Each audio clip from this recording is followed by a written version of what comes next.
doing anything. This is your mind. I'm the passenger, you're the pilot. But tell me, do you remember the train exploding? No! Stop! Make it stop!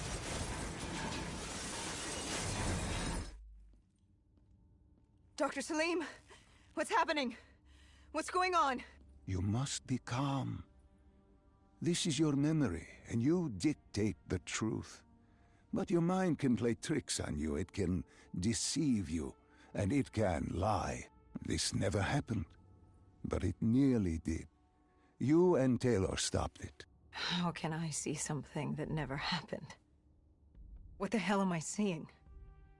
And why does it feel so damn real? The human mind is fragile, easily swayed by an incorrect recounting of events. This was one outcome your mind feared. Start from the beginning and take me through the mission. Once we organize everything correctly, we'll be able to find the truth. Tell me about the raid.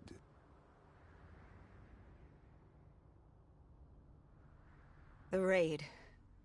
There was a Catardist terrorist collective. They were planning something big, but they knew we were coming. Stop. Don't rush through. Let us start with who was with you. You were not alone, after all. Taylor. He told me they'd received a tip about the Catardists. These undead sympathizers had sprung up around the globe in the years following the outbreak. They believed the undead were the next step in human evolution. To become undead was to live. The dead should inherit the earth. Crazy, right? Was it only Taylor? Was there anyone else? Sebastian Diaz. The man we saw at Coalescence, who would disable the undead defenses. Back then, he was Taylor's second in command. He would take point on the raid. Hostile encounters were expected with the undead, but that didn't seem to bother him. They were so relaxed. The dead threatened Zurich. They were fearless. Didn't take away our own fears. If I was gonna learn my shit, it would be on the job. This mission was my training. For him, it was just another day in the life. Business as usual. And business was booming.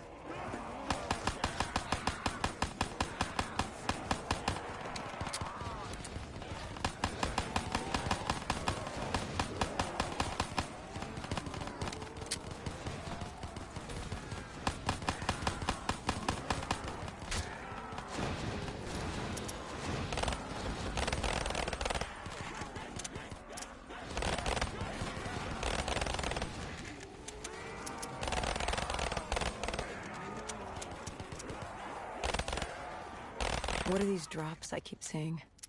I saw them in Coalescence too. It is your mind trying to help you through your memories. Weapons, abilities, powers. Use them or don't, but they may offer you a temporary advantage. Where did Diaz take you next? We still have to get to the factory entrance.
The entrance was locked. We had to destroy a generator to get it open. That was around the corner, with more dead standing in our way. I had an arsenal in front of me, but Diaz made it clear. He told me to run point on the ground. He was curious to see me think on my feet. In a way, he was acting as your training. Diaz wanted me to earn the name Dead Killer. And there's really only one way you can do that. I had support that day, but when you're out there in the real world, you're on your own. No backup, no reinforcements. Just you and the undead. I'd show him I was worthy of the name.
The Cotardis base of operations was just ahead.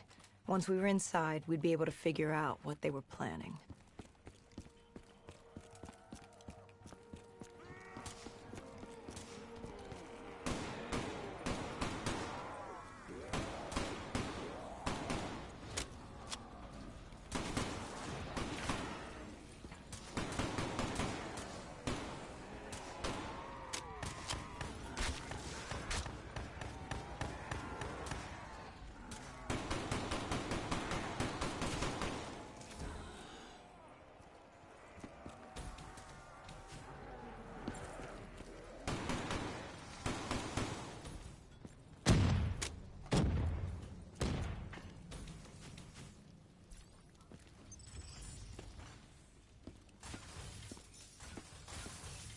Dr. Salim, what's happening? I can't... No, stay with me. Come back to my voice. I can't. I don't understand. Tell me what happened. I saw... I don't know. I saw robots and they were ripping me apart. What's happening to me? What was I seeing? It is a lapse. Your mind is wandering into the unknown. Your subconscious finding fears, dreams, doubts. Stay with me. Stay with my voice. You're still in the factory.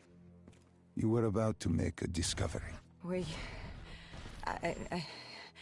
Yes, there was a console ahead, and Diaz told me to interface to get access to their network. We had to find out what they were planning. Had you ever extracted information with your DNI before? No. Nothing can really prepare you for it. The flood of data, endless streams of infinite information, it's instantaneous, and it's an eternity. What did it show you? The Cotardis had a contact, an inside man at Coalescence World Headquarters in Zurich. We had his address, ID number, security details, the last of which was most telling. He had extensive security clearance at Coalescence.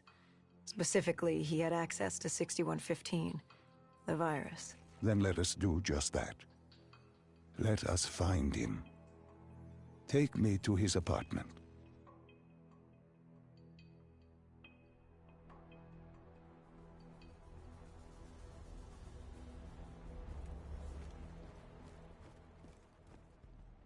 We were ready to breach, but it didn't go as planned. He was ready. I had to get after him. Our mark was going to release 6115 into the surrounding area. Remember, walk before you run. You weren't alone. Who else was there? Taylor? Taylor. Yes, he discovered our mark had just unleashed the virus into Old Town, turning civilians into the living dead. But Taylor didn't lead that day. No, he had Overwatch. He was our eyes in the sky. Sarah Hall, however. Sarah Hall, the team's intelligence expert, was with me. She had point. She found our mark. Apparently his supply of 6115 was 10 times what we initially believed. Enough to turn all of Zurich into a city of the dead. Hall had been with Taylor as long as Diaz. He practically raised her, trained her. He made her. With Taylor in the sky, Hall was our feet on the ground. She didn't have as much patience for fresh blood as Diaz. She was direct and focused. And right now, she was about to give me a lesson in target acquirement.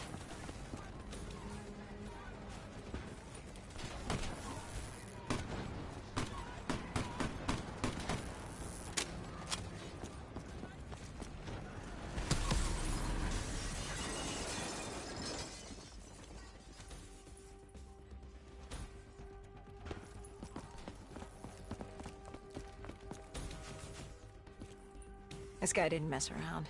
He had DNI just like us. He was hijacking any robotics he could, sending them after us.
What happened when you caught him?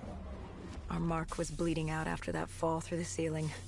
Time wasn't on our side, and we needed information. So what did you do? I would do what Hendricks did in Coalescence. I had to interface with him, extract the information from his memories. You make it sound cold. You would be diving into this man's mind. A dangerous task. A terminal task. I know, but you have to make it cold. Detach yourself from the person. It was our first time performing this sort of interface, and Hall wanted to get that point across above all else. It's nothing personal because there is no person. They're not humans. They're data banks for pilfering. Even though it would kill him. Even though... It's ironic, really. Ironic? Hall teaching me how to raid a person's mind. It wouldn't be long before... Well, we know what happens to Hall. What I do to Hall. But we do what we have to do. This was the world we made. If we don't do it, if we can't sacrifice the individual, how do we protect everyone else?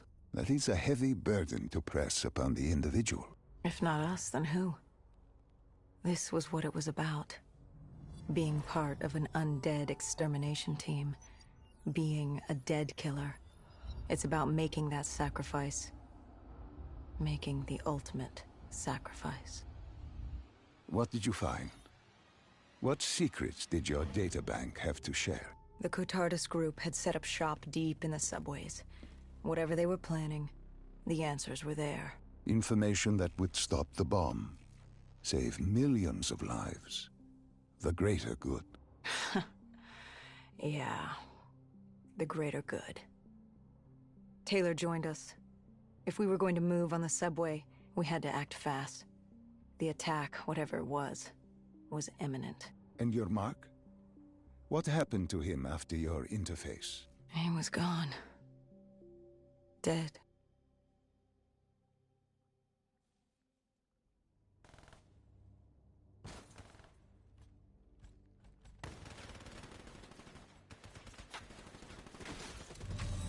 The tunnels.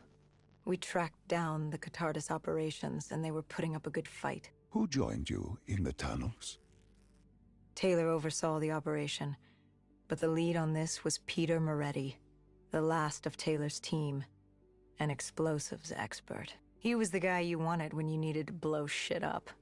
He was damn good at blowing shit up, which made him perfect for the fight ahead. Fearing discovery, the Catardus Collective had an armada of undead and patrolling robotics guarding the facility.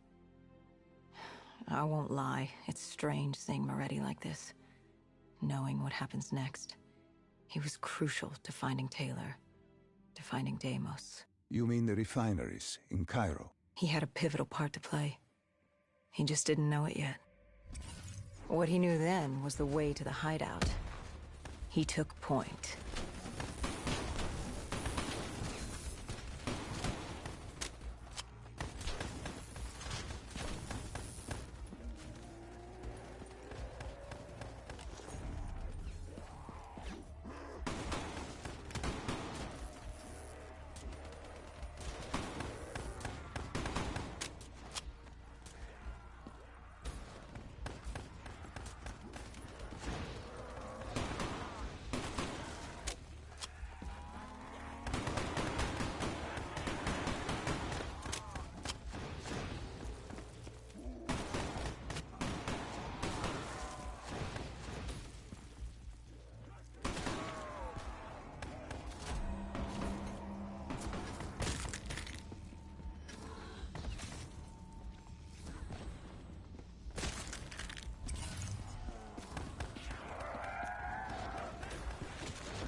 The Catardus group had planted a biochemical bomb containing 6115 on a maglev train. They were going to detonate it in downtown Zurich. Their plan was to turn the whole city as we feared. Taylor said there wasn't much time. But I'd done good. For all the on-the-job training I'd been through, I'd done all right for myself. All that was left was to find the train.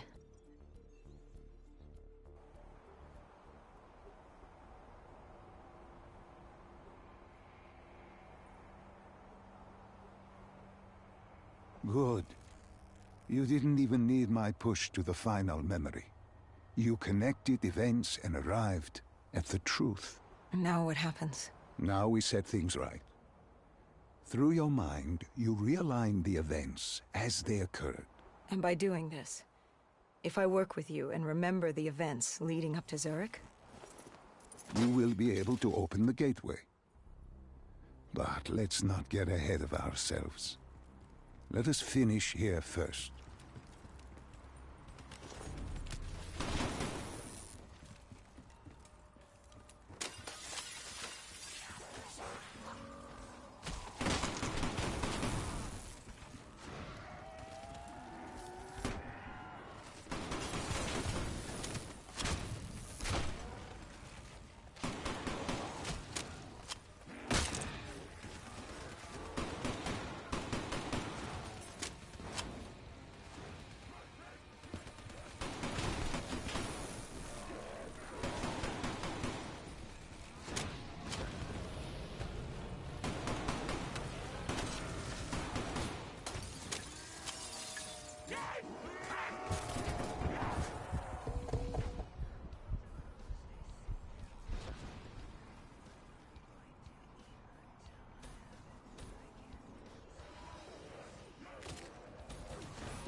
I found the bomb car. The whole thing was wired up, primed to blow.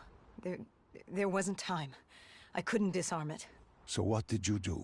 Remember how we can't get infected? Some of the rumors about us were true. That's why I was there. Why we make the sacrifice. I used my cybernetic abilities to reverse the polarity of the train car and detach it. The car unleashed the gas, but safely outside the city. And you lived? I didn't know I'd make it at the time, but I turned out all right.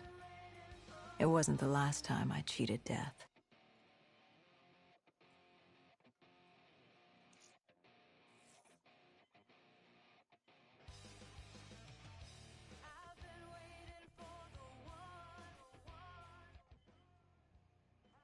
No. No, no, no, no, no. I remember this place. What are they doing to me? Dr. Salim, what am I seeing? Taylor? Why can't I move? You must let this go. Stay with me. Relax. Come back to me. Come back to the void.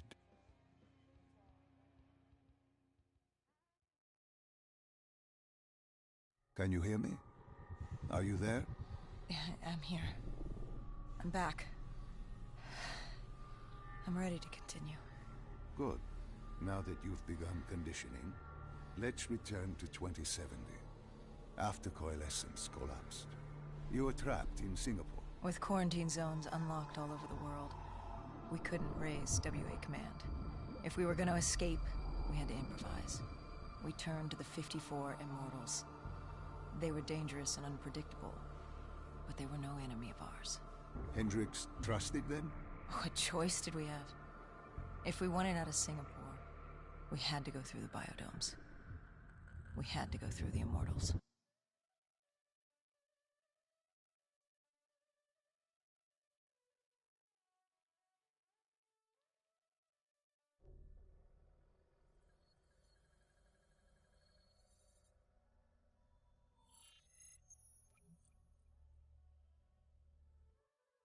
Getting in was easy.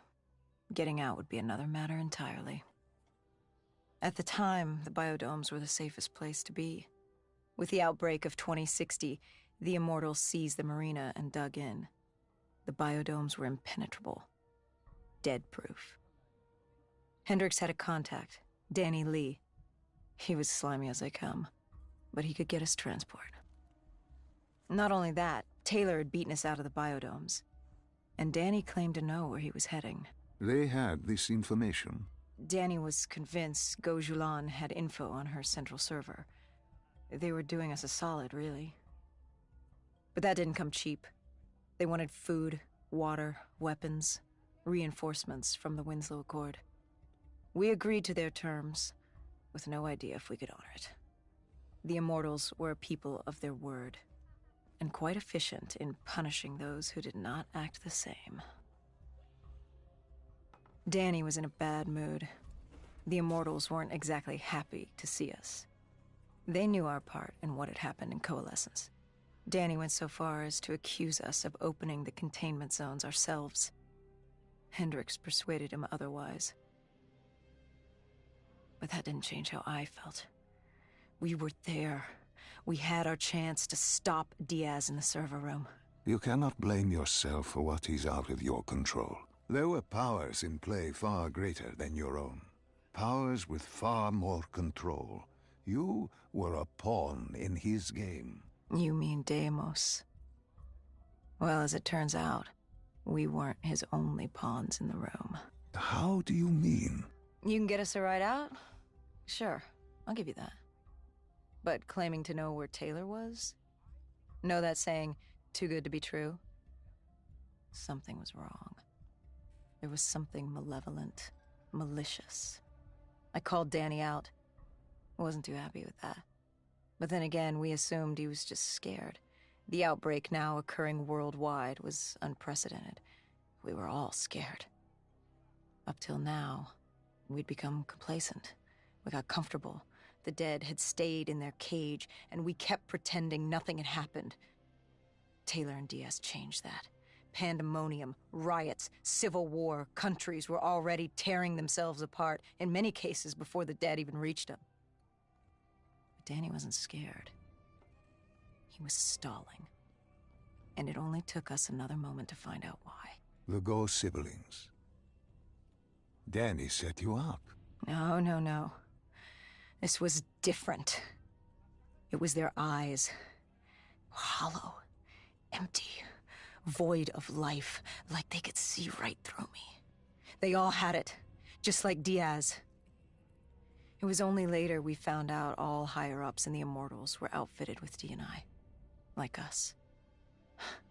If only we'd known the part our own technology would play. The thing about dead killers, though, there's always a plan B. We had a robot squad in place, ready if the situation took a turn. Gojulan bolted before our robots got her. She was headed for the server room in Cloud Mountain, the only place we could put in the call from transport. It became quickly apparent that uninvited guests had joined the party in the biodomes. The dead were flooding into this safe haven. It was about to become hell on Earth. We had to move. We had to get to Cloud Mountain.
I don't know how the undead got in.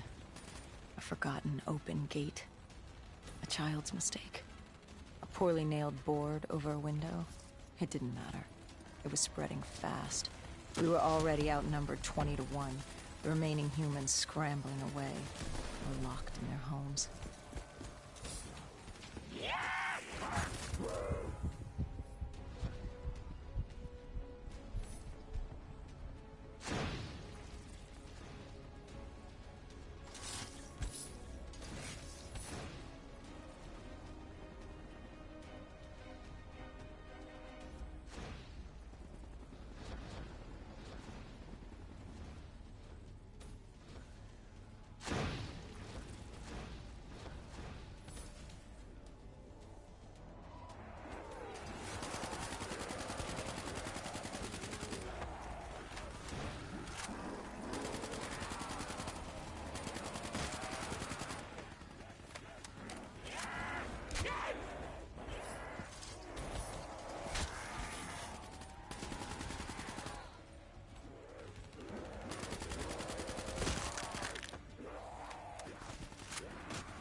We heard that familiar screech.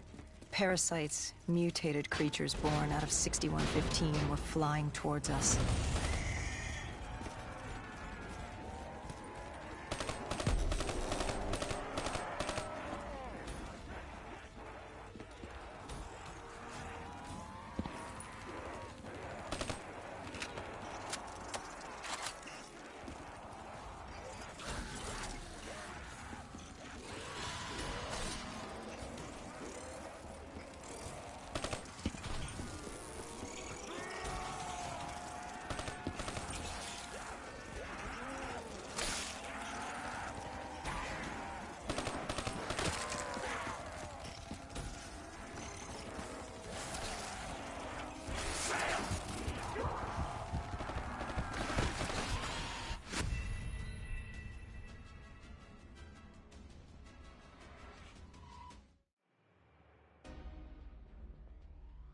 We heard that familiar screech. Parasites, mutated creatures born out of 6115, were flying towards us.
With the shipping yard cleared, Cloud Mountain was just ahead.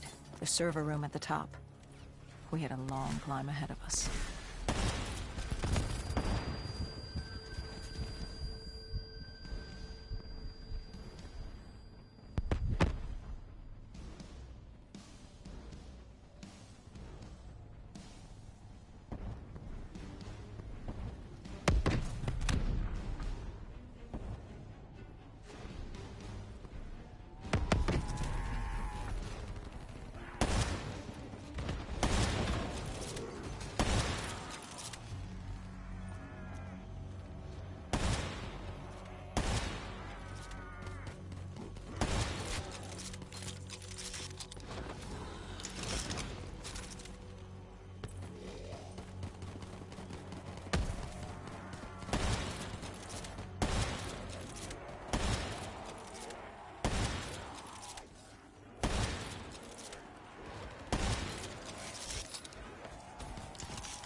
What happened in the server room?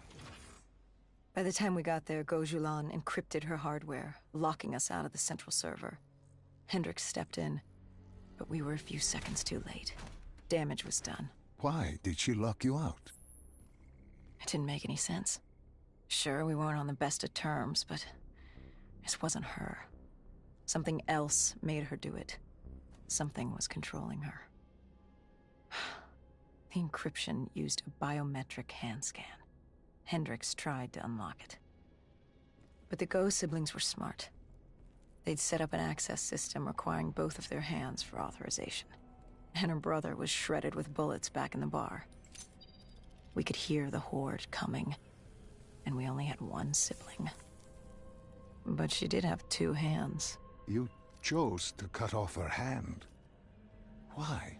I hoped the biometrics were interchangeable, allowing the siblings to use either reader. If we were calling transport and getting out alive, it had to work. Lucky for us, it did. Hendricks interfaced with the system. He was able to raise WA command. We needed a ride out ASAP. They had a VTOL a few minutes out. Rendezvous was set for the top of the dome. But Hendricks wanted to know what Gojulan had on Taylor. Anything, even the smallest detail, could be helpful in picking up his trail. That would take some time. And time was something we didn't have. Hendricks searched the archives. I dealt with the incoming horde.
Hendricks had pulled all the data he could. I hoped it was enough. Our pickup was in position. It's time to get the hell out of here. Our bird wasn't alone in the sky. Our VTOL had caught the attention of an old, automated wraith. We needed to find another way.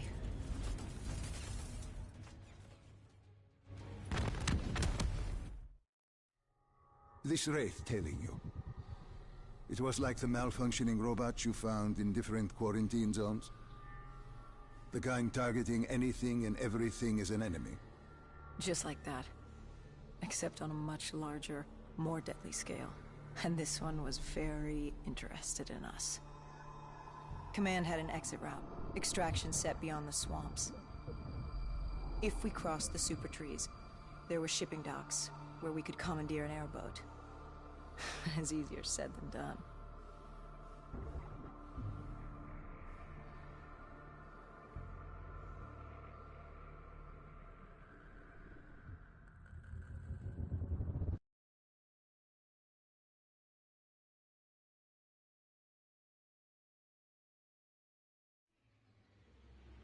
Between the flesh eaters and that wraith eyeing us, the super trees would be no walk in the park. We had to haul ass and stay out of sight. But they weren't our only concern. Winslow Accord picked up chatter ahead. Apparently, we weren't the only humans using the docks to escape.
The super tree was collapsing.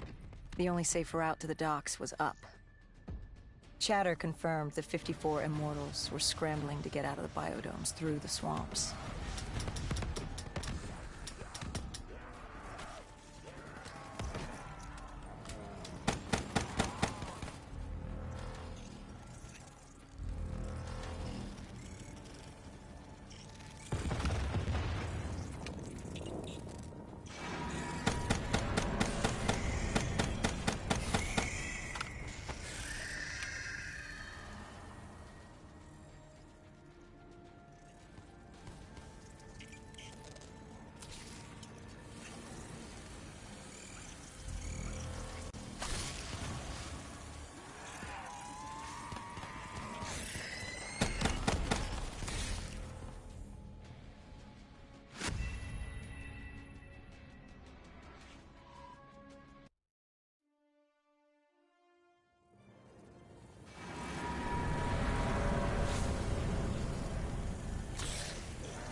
From the sound of it, they wanted us dead as much as the Flesh Eaters did.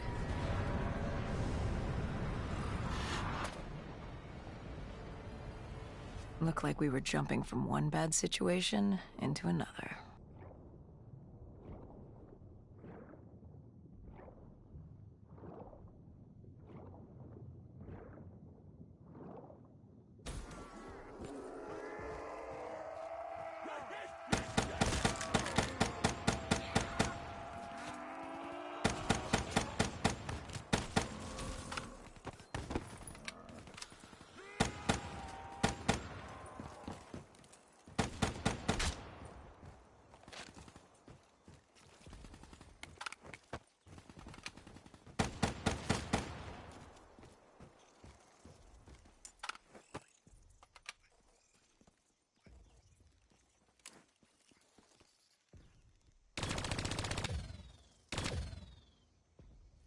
Hendricks commandeered an airboat and set the autopilot. We had undead on our ass, and more 54I ahead. And that rogue wraith wasn't done with us yet.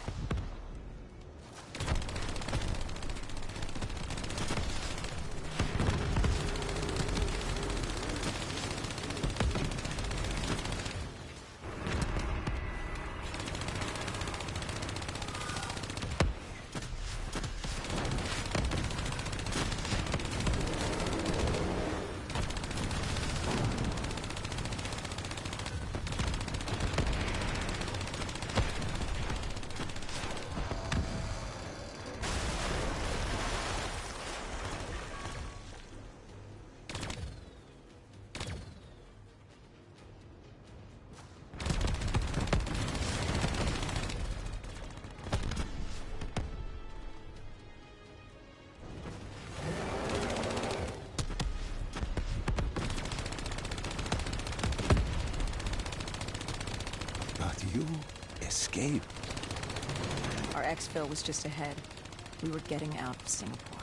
What about Taylor? What did Hendricks learn from the server? Nothing. It had been wiped. Taylor was in the wind. And the virus, 6115, wouldn't stop this time. The Winslow Accord and CDP had been thrown into chaos. We'd lost Hong Kong, Berlin, and Cairo, and it was just getting started. What would come next? How the world would change? There was no way to be ready for that.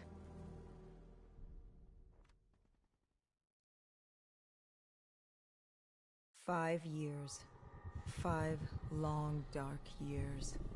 Opening the quarantine zones did exactly as we feared, and by 2075, what was a contained situation gave way to anarchy, Humanity's numbers had been reduced to a few hundred mil scattered across the globe.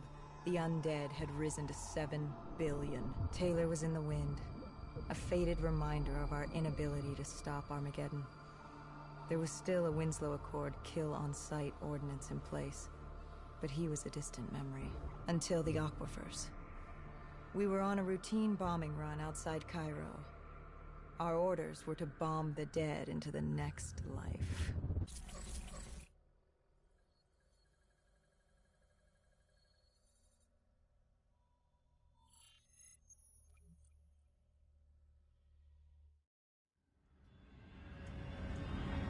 Our target was a Catardus colony.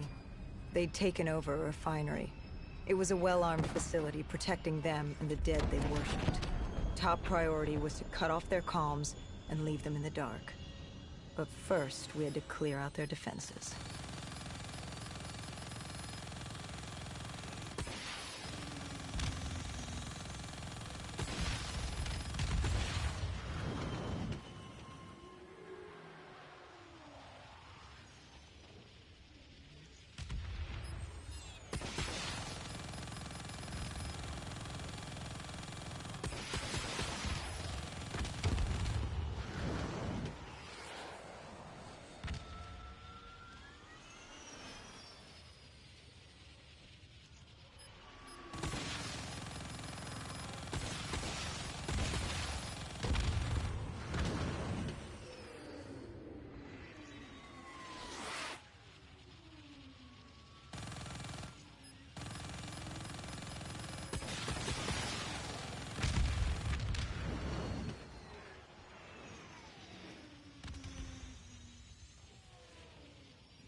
This was a routine sweep.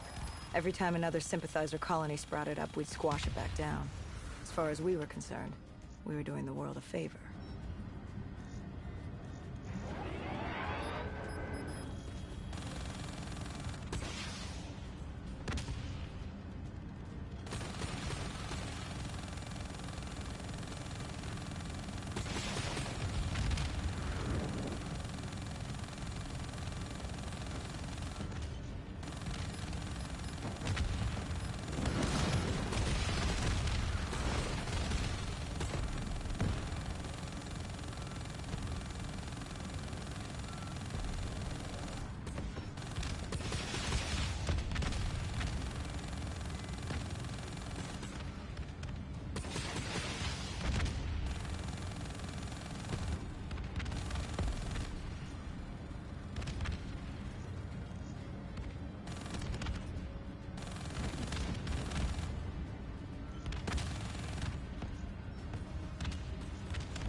We moved on the array, but the undead sympathizers weren't going down without a fight.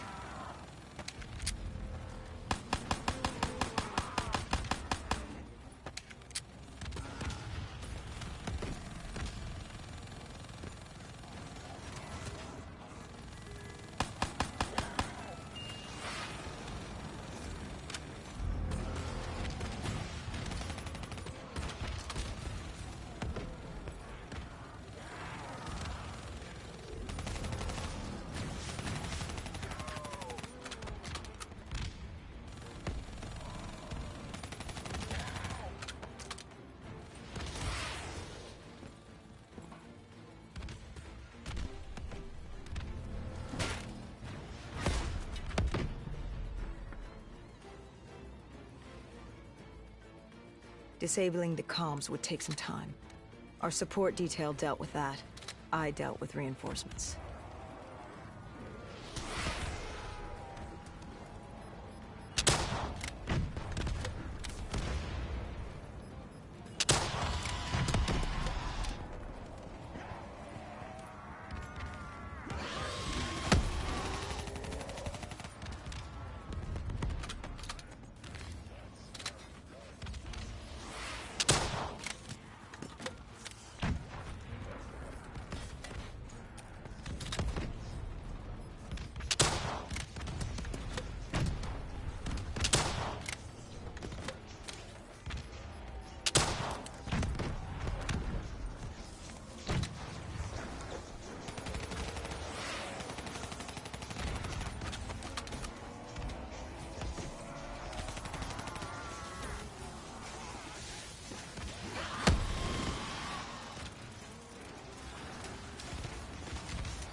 The station disabled, we had to get back to our bird.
The array was ahead. Bring it down, we'd be one step closer to eradicating this colony.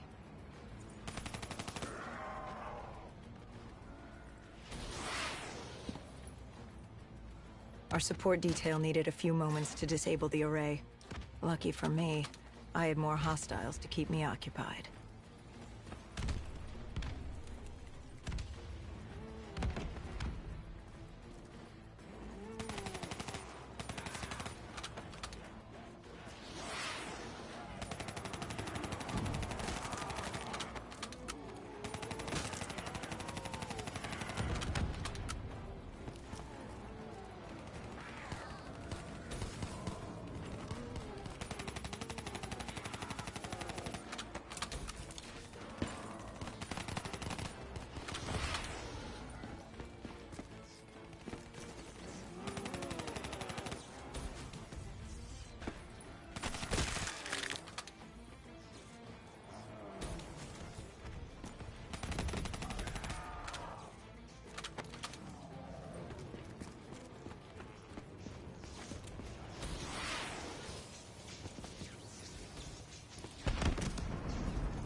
With the comms disabled, we needed to get back in the air.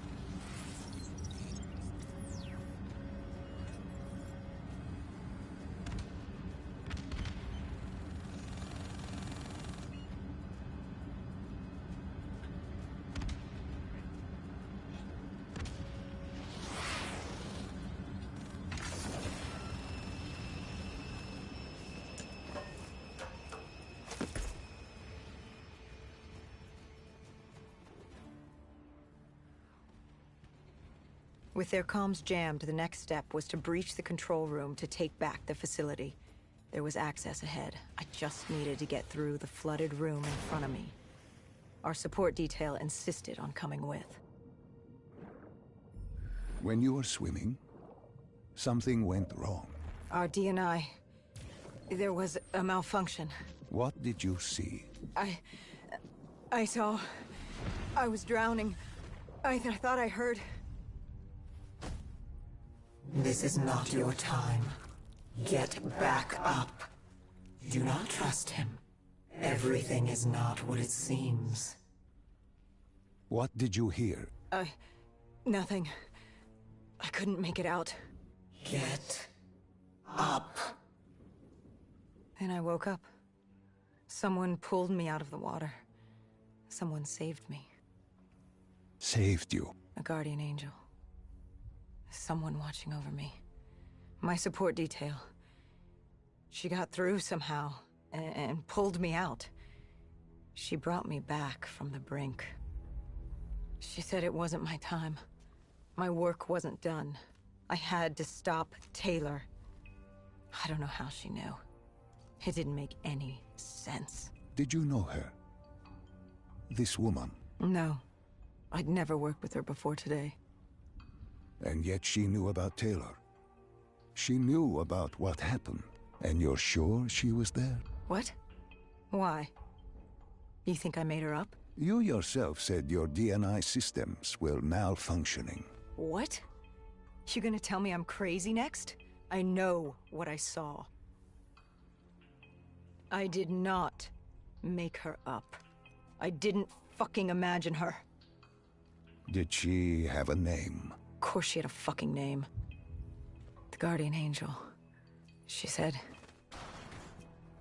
her name was Kane. She told me she'd help me get through this. She said we had to move. Control was beyond a server room ahead. If we were going to take the refinery from these dead sympathizers, we needed to clear it out. If we couldn't, it would be on to Plan B. Plan B? Plan bomb this shithole to hell.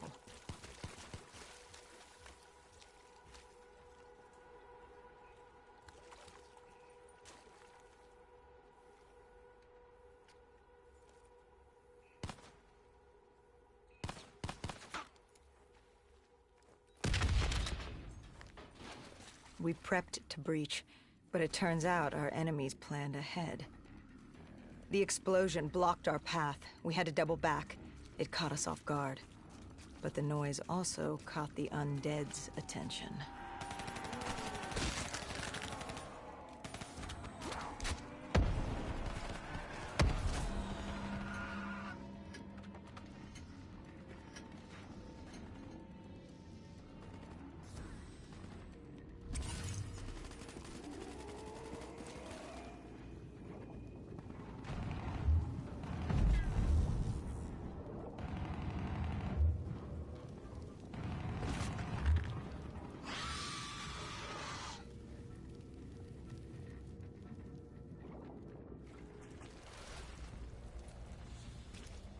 We regrouped with our allies. That's Egyptian Army Lieutenant Ziad Khalil, friend of ours. He was durable, seasoned. He defended his home through undead wars. He wouldn't go down without a fight. What was the plan? Khalil would move on control from the exterior. I'd sweep the dead from the air. Our guardian angel accompanied me. She told me the answer to finding Taylor was on this refinery. Why she thought that. How she knew that. It was surreal.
When Khalil took the control room, he found something on the security footage.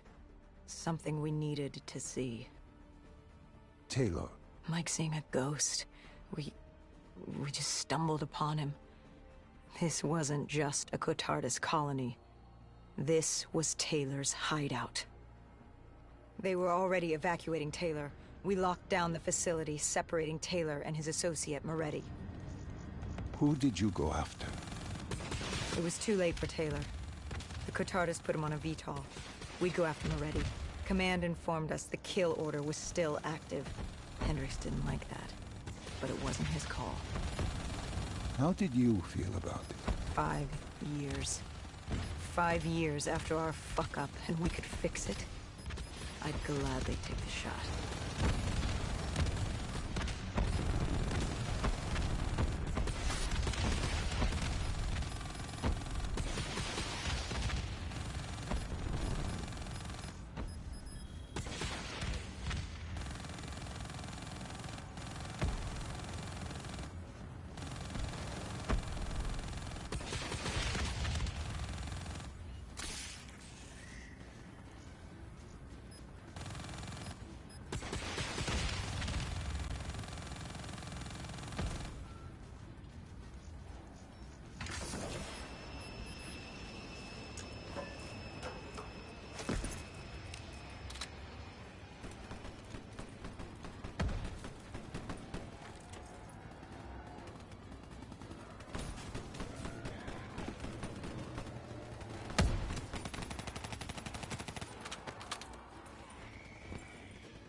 Moretti was just below us.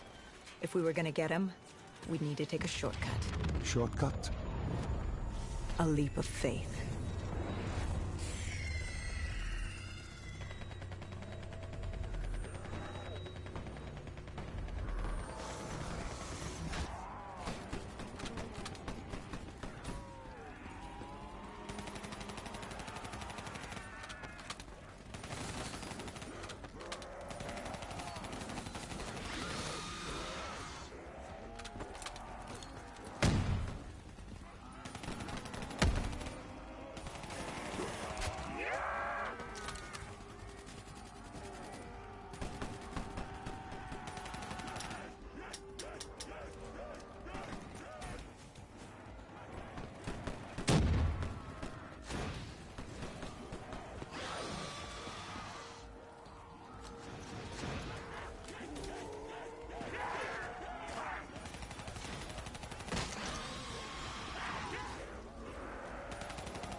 Listen to her. Trust her. Find Taylor.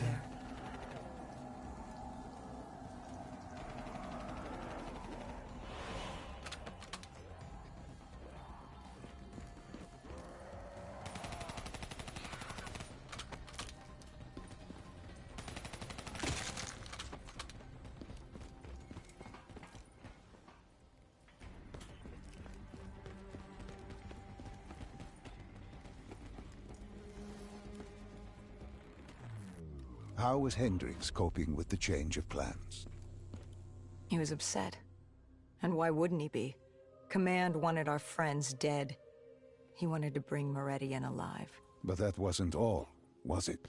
No, Hendricks had been different since Singapore.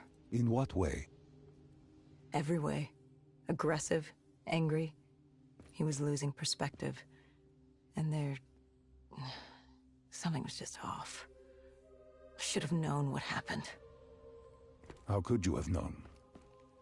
Even if you had, what could you have done? You seem so certain of his intentions. We all battle inner demons and our choices. Hendricks, Taylor, That whole team rose the ranks together, fought alongside each other. Friends. Little did we know one of his friends was watching us.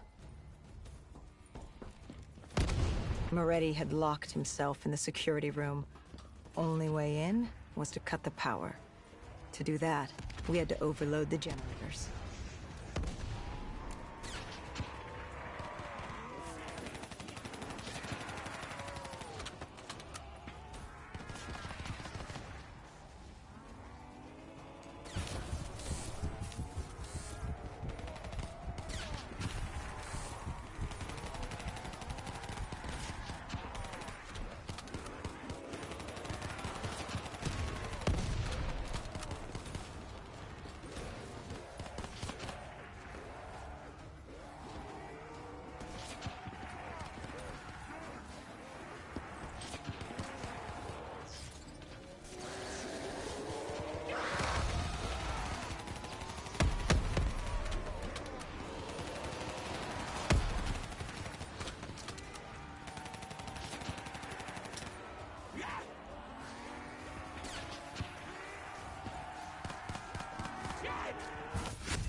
How was Hendricks coping with the change of plans?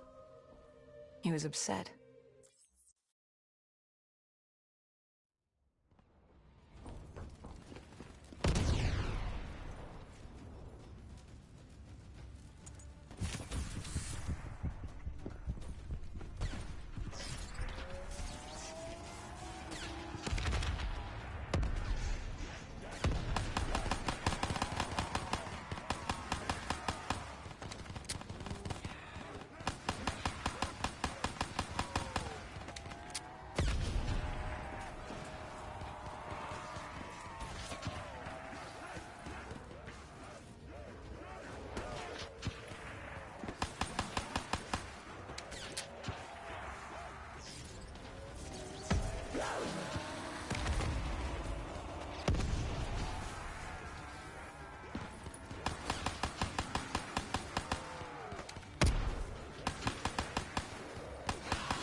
You cornered him. What did Moretti say? He said that name. Same as Diaz. Deimos. He said if I wanted answers, I had to find Damien Bishop, a man we both knew from a past mission. Bishop could help stop Deimos. But first, I had to kill him. He kept saying, "This isn't me. This isn't me." He kept saying Deimos made him do it. So I granted his last request.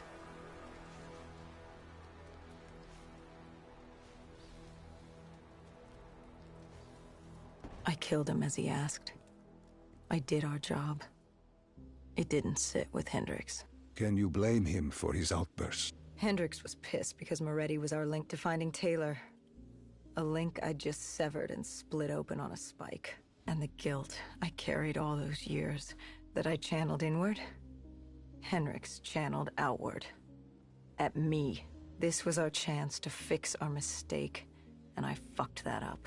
Hendricks said I may as well have damned the world myself.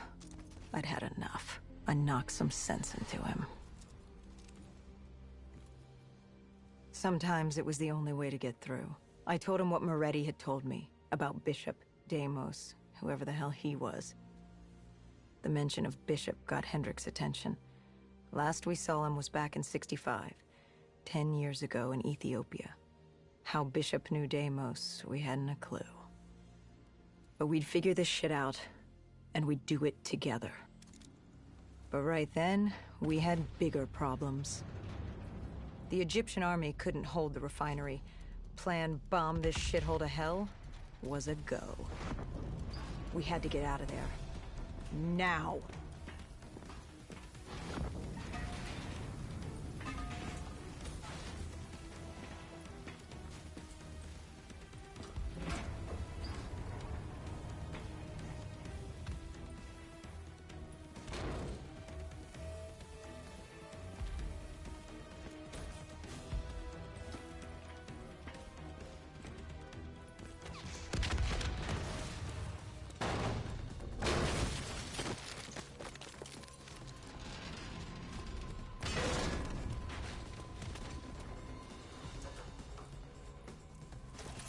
We lost Taylor, but we had a lead. Moretti said Bishop could help us find Deimos, which meant he was our next stop.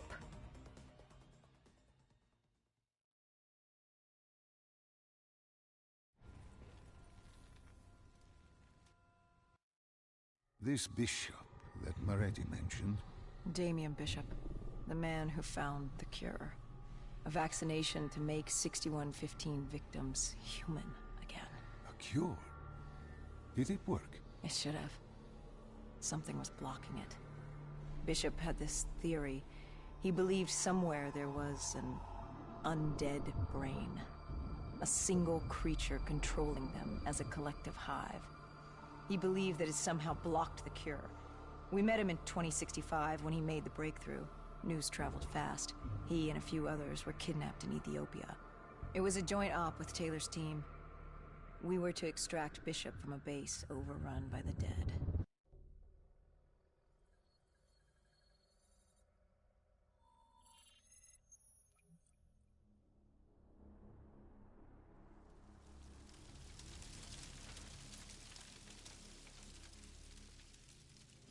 With the dead crawling all over, we needed a distraction.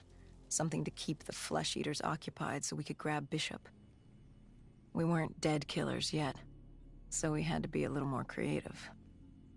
And lucky for us, there were plenty of NRC birds in the sky, and the NRC's dead system still worked. Laser cannons built to auto-target any hostile aircraft. So you created the diversion. And Taylor's team prepped extraction. Unfortunately, it seemed our cover wouldn't last as long as we hoped.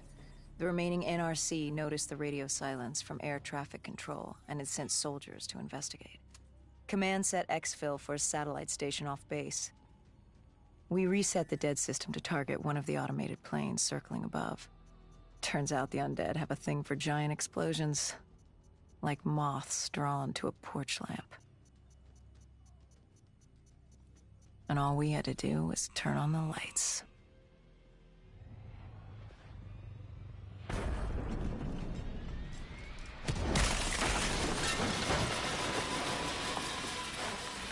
Unfortunately, we couldn't exactly control the landing. Hendricks alerted Taylor the bird was down and the diversion in play.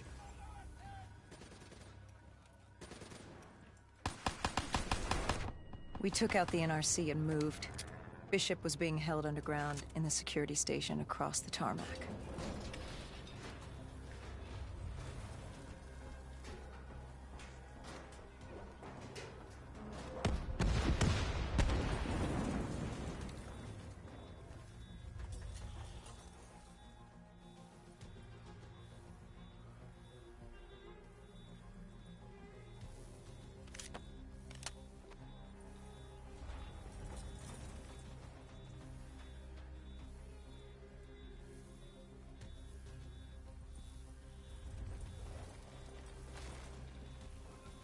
Hendricks ordered weapons down. The base was crawling with NRC soldiers and undead. No need to draw any more attention to ourselves. We crossed the tarmac. The tunnel ahead led to the security station.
Hendricks took out the guards. I hacked into the system to find Bishop. Why were the NRC still at the base? It was being overrun. They needed the cure. They kidnapped Bishop's whole team and would do whatever it took to get their hands on it. They'd torture these researchers till the dead broke down the door and ripped them all to shreds if it meant they could save their people. It wasn't personal. It was self-preservation. With the secret out about Bishop's discovery, he'd become the most wanted man in the world. The NRC were just the first to grab him. It was every country for itself. Why do you think we were there? The Winslow Accord wanted the same thing the NRC did. You can't rationalize anything when you're put up against the wall. Nothing about this was rational. It was instinctual, animalistic, survival.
He had been escorted to an interrogation room. We had to hurry. Behind us was an undead army. Once one got a whiff, the others would come running.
Hendricks told Bishop who we were and that we had to move, but Bishop refused to leave without the other researchers, his friends.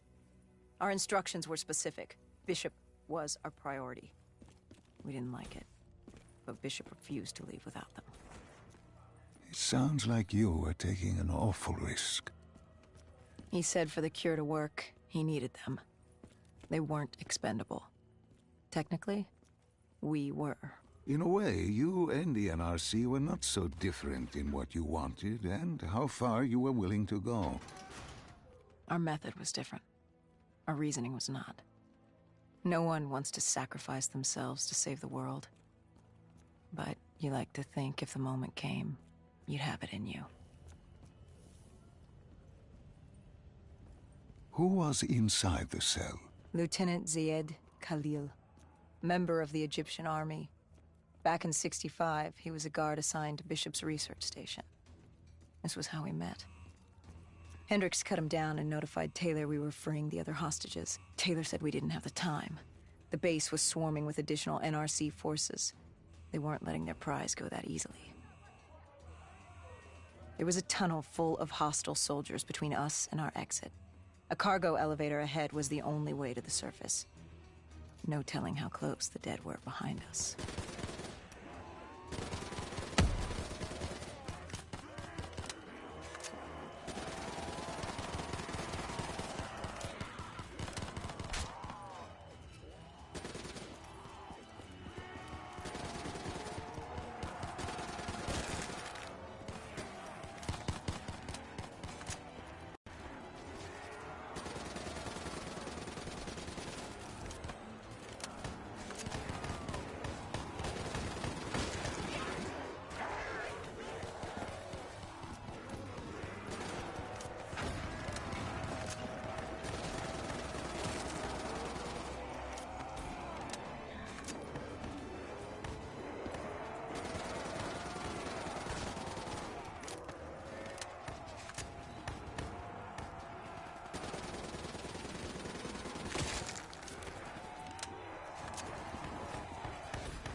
The remaining NRC forces were waiting for us above. They weren't about to let their prize prisoner go.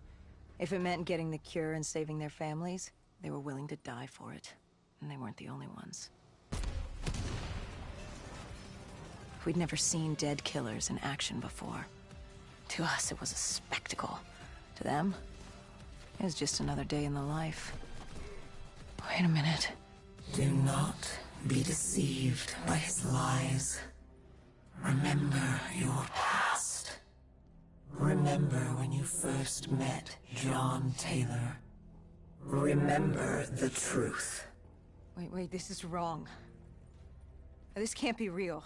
I told you I met Taylor in Zurich during the 2065 Catardist Uprising, after I became a dead killer. But here I am with Taylor, and my limbs haven't been replaced yet. I'm still human.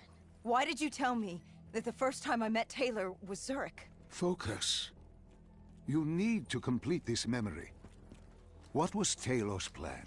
We were still on for exfil, but first we had to blow the bridge. We followed Diaz. Both undead and NRC forces were converging on our position.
Paul grabbed us after the hangar. She was to take us to Moretti, so we could blow the bridge.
After the bridge, we were forced inside a comm center. Moretti took point. The rendezvous with Taylor was an APC garage just ahead.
We could hear the undead screaming towards us. But that wasn't all. A robot horde was moving in. And Taylor would need some time to get the door open.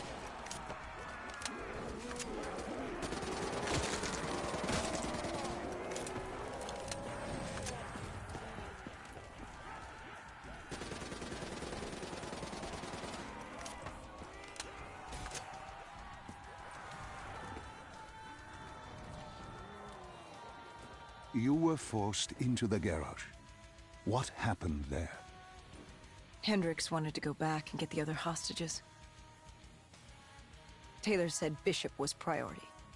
After all, he had the cure. The rest were just collateral. What did Taylor do? He volunteered to take his team to get the others. We were to take Khalil and Bishop to Exfil.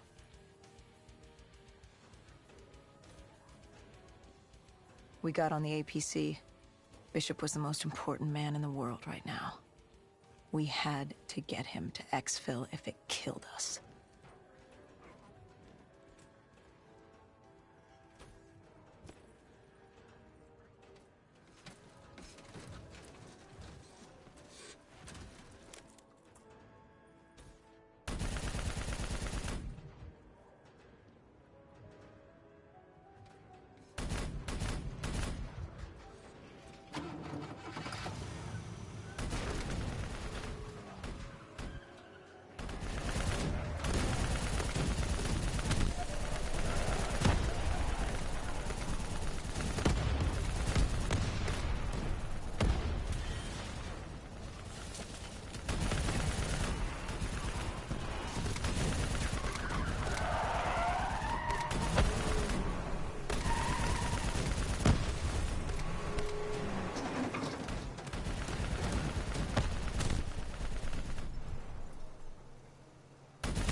The APC stalled on us.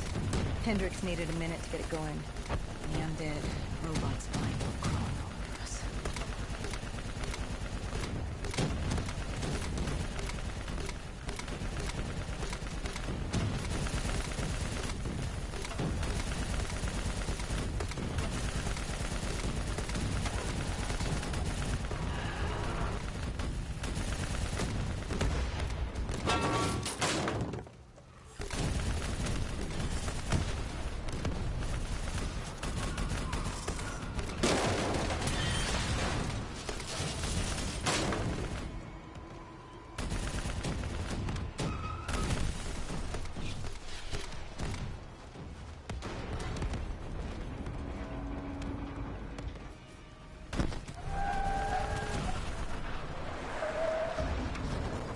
We came in too fast. The APC spun out and crashed. Hendricks moved Bishop into position. The drone evac was inbound. Once secured in the drop pod, it would return to collect. We just needed to hold back the Horde.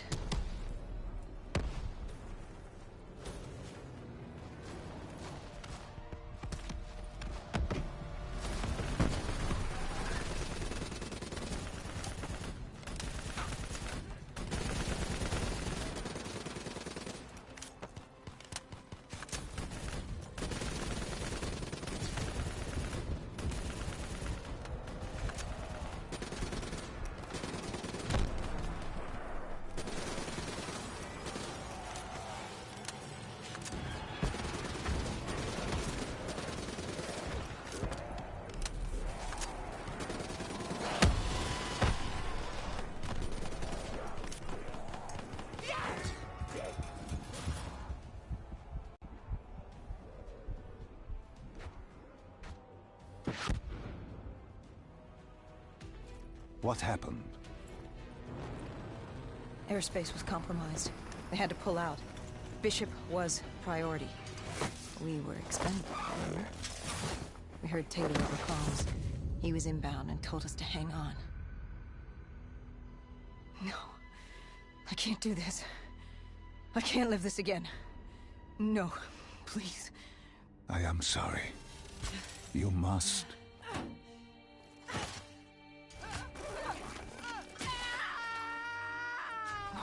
No, no, please! If you wish to defeat Deimos, you must. To save the world, you must relive this. I should have died. I felt myself fade. It was over. That was the day I met John Taylor. That was the day I became a dead killer.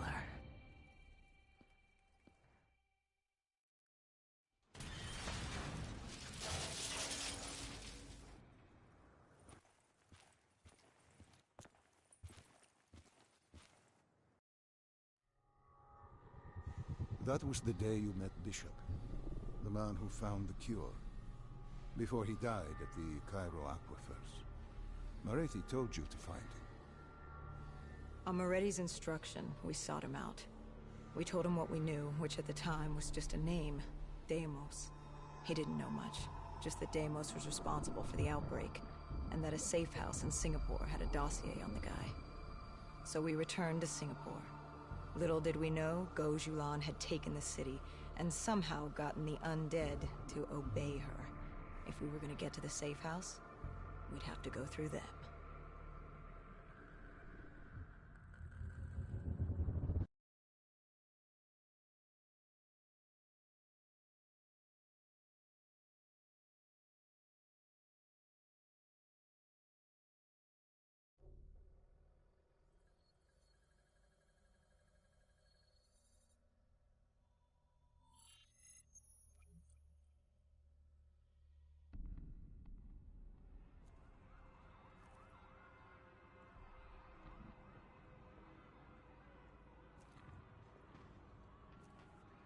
The Vultures.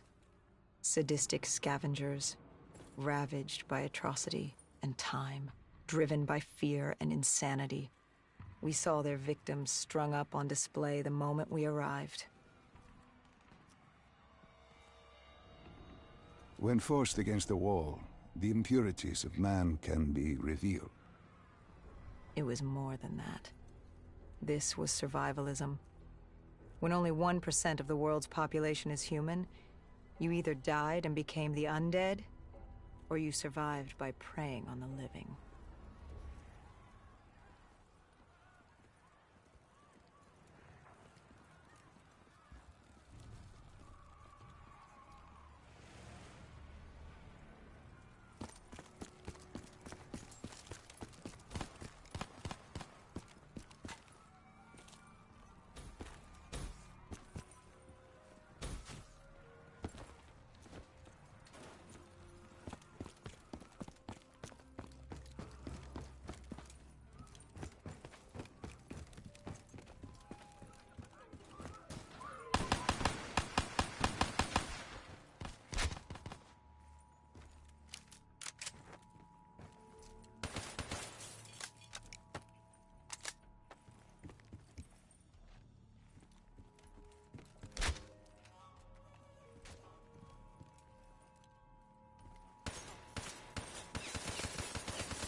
These scavengers were well equipped. I suppose that's what you get when you prey on your fellow man. We made quick work of them.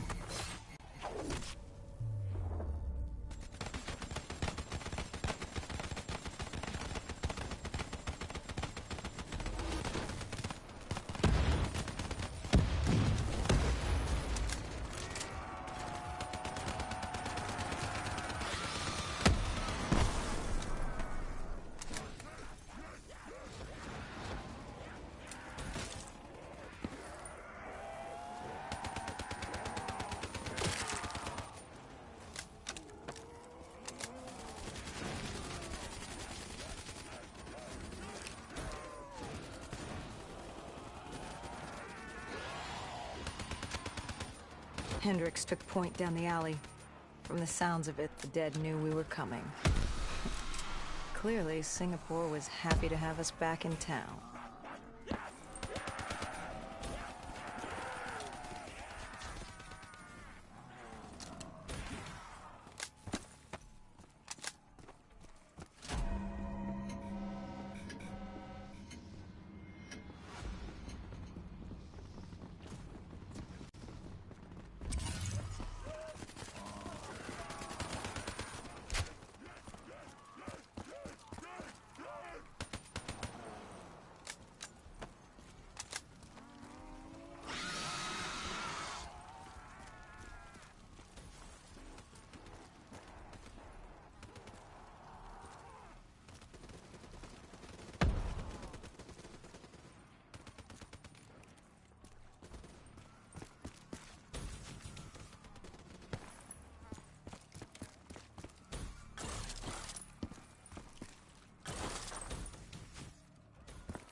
Overwatch confirmed the vultures were converging on the safe house.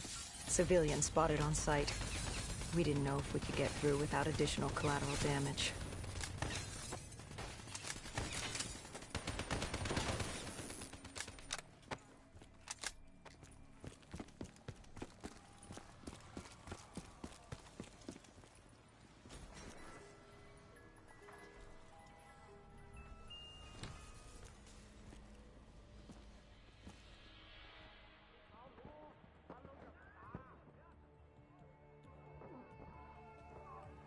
It's curious, the vulture's behavior.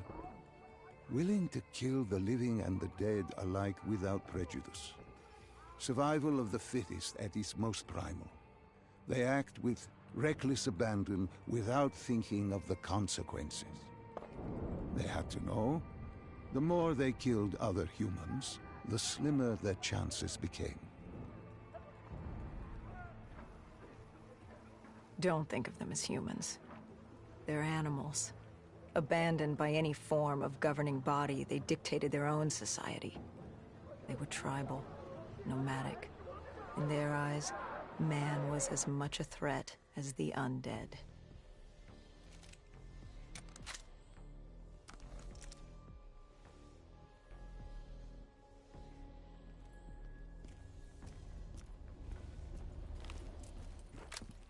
The scavengers began realizing they weren't the only humans in the area. It was a matter of time before Gojulan knew we were here. The safe house was beyond the gardens, but the gardens belonged to the dead. They smelled us lurking above.